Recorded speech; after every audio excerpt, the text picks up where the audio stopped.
अस्सलाम वालेकुम व्यूअर्स, खुशखबरी सीरीज़ की नई एपिसोड में खुशामदीद। मैं हूं आपका मेज़बान अब्दुर्रहमान।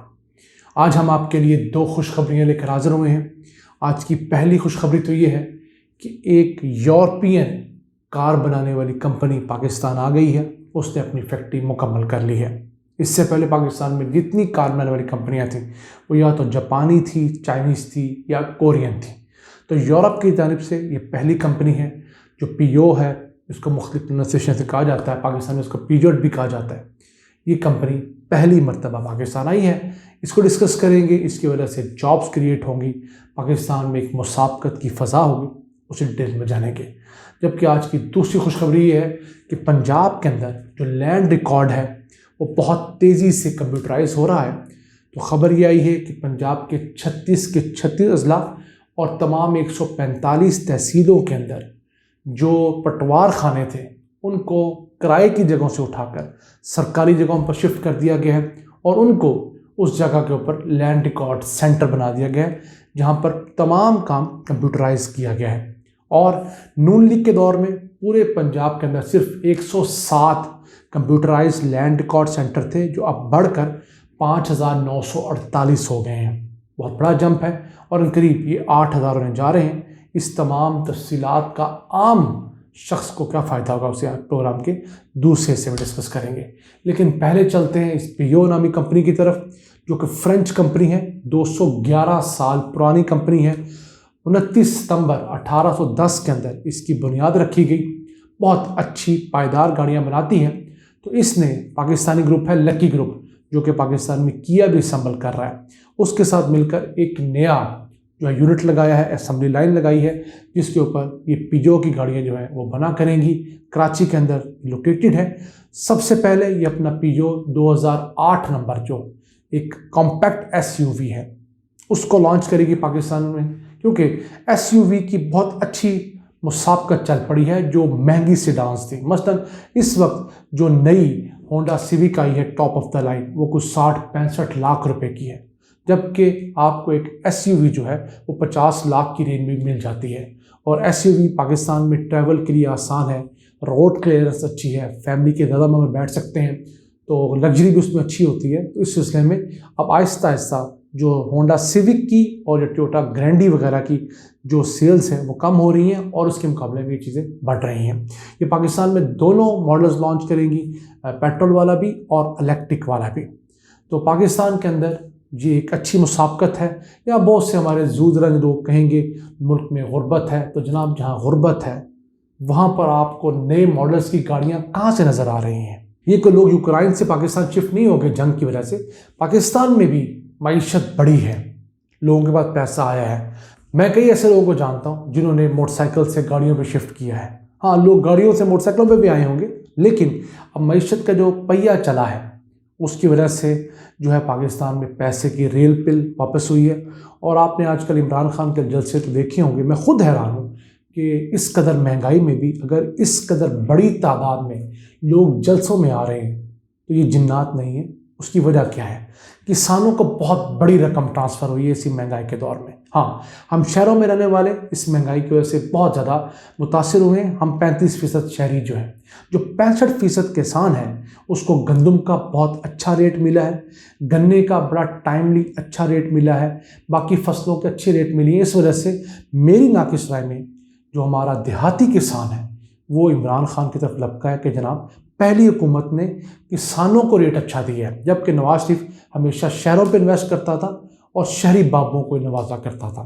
तभी पाकिस्तान के अंदर इतने बड़े महंगाई के तूफान के बावजूद इमरान खान का हाफजाबाद में भी जलसा अच्छा हुआ, इससे पहले दीर में भी जलसा अच्छा हुआ, उससे पहले पिंडी भटिया का जलसा अच्छा रहा। तो मैं समझता हूँ कि इसके अंदर जो हमारी रूरल इकॉनमी है उसका बड़ा अमल दखल है। और फिर पाकिस्तान में तारीख की सबसे ज़्यादा गाड़ियाँ फ़रोख्त हो रही हैं, तारीख की सबसे ज़्यादा मोटरसाइकिल्स फ़रोख्त हो रही हैं, तारीख की सबसे ज़्यादा ट्रैक्टर्स वगैरह फ़रोख्त हो रहे हैं।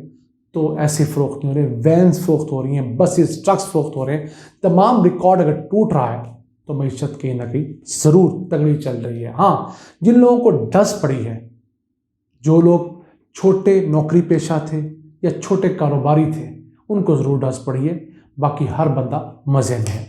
इसी के साथ चलते हैं आज की दूसरी हम खुशखबरी की तरफ। तो पंजाब के अंदर चौधरी परवेज़ इलाही के दौर से जो लैंड रिकॉर्ड है उसको कंप्यूटराइज करने के सिलसिले का आगाज़ हुआ। वो बड़ा रेंगता चलता रहा। शहबाज शरीफ ने भी उस पर कोई ख़ास काम नहीं किया। उसकी वजह क्या है कि लैंड रिकॉर्ड के अंदर 22 अक़साम के मुख्तलिफ रिकॉर्ड्स होते हैं जिन्हें कंप्यूटराइज किया जाना चाहिए अगर आप समझते हैं कि 100% डिजिटल रिकॉर्ड हो जाए। तो शहबाज शरीफ ने सिर्फ 2 किस्म के रिकॉर्ड हैं कंप्यूटराइज किए। एक तो फ़र्द वगैरह कंप्यूटराइज कर दी और फिर जो नक्शा जात थे उनको सिर्फ जो है स्कैन करके डाल दिया। अब कंप्यूटर स्कैन हुए नक्शे को वैसे नहीं पढ़ सकता, आपको कोऑर्डिनेट्स डालने पड़ते हैं GPRS के ऊपर। 4 किस्म के तो रोज़नामचे होते हैं जो पटवारी गिरदावर लिखते हैं, मसलन वाक़याती, हदायती, पड़ताल और कारगुजारी वगैरह। कोई चीज़ भी 22 में से ये रिकॉर्ड में नहीं थी, सिर्फ 2 थी, 20 आम देसी थी, यानी कि वो एक लट्ठे के ऊपर कागज़ के ऊपर लिखा हुआ था। तो अब मौजूदा हुकूमत 22 की 22 जो ये किताबें हैं और इन चीज़ों को कंप्यूटराइज कर रही है। उस सिलसिले में अहम डेवलपमेंट तो ये हुई है कि जो किराए पर पटवार खाने बने हुए थे उन तमाम को शिफ्ट कर दिया गया है, तमाम 36 अजला और 145 तहसीलों में। लाहौर शहर जो उसके जो ज़िला है उसके अंदर 163 पटवार खाने जो है वो सरकारी इमारत में शिफ्ट कर दिए गए। सिर्फ 16 ऐसे हैं जिनके भी बिल्डिंग ज़ेर तामीर हैं, वो भी इंशाल्लाह जून 2022 तक सरकारी इमारत के अंदर शिफ्ट हो जाएंगे। फिर जब शहबाज शरीफ की हुकूमत गई तो पूरे सूबे में जो कंप्यूटराइज्ड मरकज़ माल थे जहाँ पर आप जाकर शनाख्ती कार्ड देकर 500 रुपये में कंप्यूटराइज फ़र्द ले सकते थे, वो सिर्फ 107 थे। अब उनकी तादाद बढ़कर 5948 हो गई है पूरे पंजाब में और उम्मीद है कि जून 2022 तक इनकी तादाद बढ़कर 8000 मरकज़ माल हो जाएगी जिनके पास तमाम रिकॉर्ड कंप्यूटराइज होगा, डिजिटलाइज होगा। आपको फ़र्द लेने के लिए पटवारी को 50,000, लाख, 2 लाख नहीं देना पड़ेगा। आप 500 रुपये देकर जो सरकारी रेट है किसी भी फ़र्द का वो सरकारी तौर पर अदा करें और वहाँ से अपनी फ़र्द ले लें जिसकी आप मलकियती हैं। फिर आपका तमाम रिकॉर्ड पूरे पाकिस्तान में आपके ID कार्ड के ऊपर आ चुका है कि आप क्या किस मौज़े के अंदर किस खतौनी में कितना रकबा वाक़ है। यह बड़ा ज़रूरी था क्योंकि पहले बहुत सारे लोग 2-3 शादियां करके फौत हो जाते थे, 1-2 बीवियां डिस्क्लोज़ नहीं भी करते थे, तो बाद में उनकी जायदाद जो है तकसीम करने में प्रॉब्लम होती थी। अब वो प्रॉब्लम नहीं होगी। फिर हुकूमत ने अगर किसी को इश्तिहारी को पकड़ना है या किसी और को पकड़ना है तो उसकी लैंड जो है उसको डेजिग्नेट करना, रिट्रीव करना मुश्किल हुआ करता था। अब तमाम लोगों की जो जायदादें हैं वो एक कंप्यूटर की दूरी पर होंगी। तो हुकूमत, कानून नाफिज करने वाले इदारे या मालिक जब भी अपनी जायदाद की तफसीलात लेना चाहें उनको आसानी होगी। फिर जो सिविल मुकदमात साल ख़त्म नहीं होते थे क्योंकि पटवारी ने अपनी मर्ज़ी से जो रजिस्टर में लिख दिया वही चलता था, अब वो काम नहीं होगा। पटवारी कभी फ़ाइल घुमा देता था। अब तमाम रिकॉर्ड सेंट्रल सर्वर में सेव होगा। पटवारी जो भी तब्दीली करेगा उसका रिकॉर्ड होगा कि किस शख्स ने किस कंप्यूटर से किस तारीख को क्या तब्दीली की और इससे पहले क्या उस चीज़ की मलकियत थी, अब क्या मलकियत शिफ्ट हुई है। तो अब चीज़ें आहिस्ता आहिस्ता बेहतर हो रही हैं। जब ये 8000 मरकज़ माल मुकम्मल हो जाएंगे तो मुझ समेत आप तमाम हजरात अपनी जायदाद का जब चाहें जिस जगह से जाए शनाख्ती कार्ड देकर रिकॉर्ड निकलवा सकते हैं, उसको बासानी फ़रोख्त कर सकते हैं, ख़रीद सकते हैं।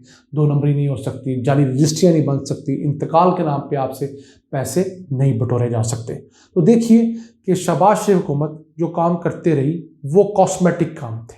22 डॉक्यूमेंट्स में से सिर्फ 2 अगर कंप्यूटराइज कर भी दिए तो कौन सा तीर मारा।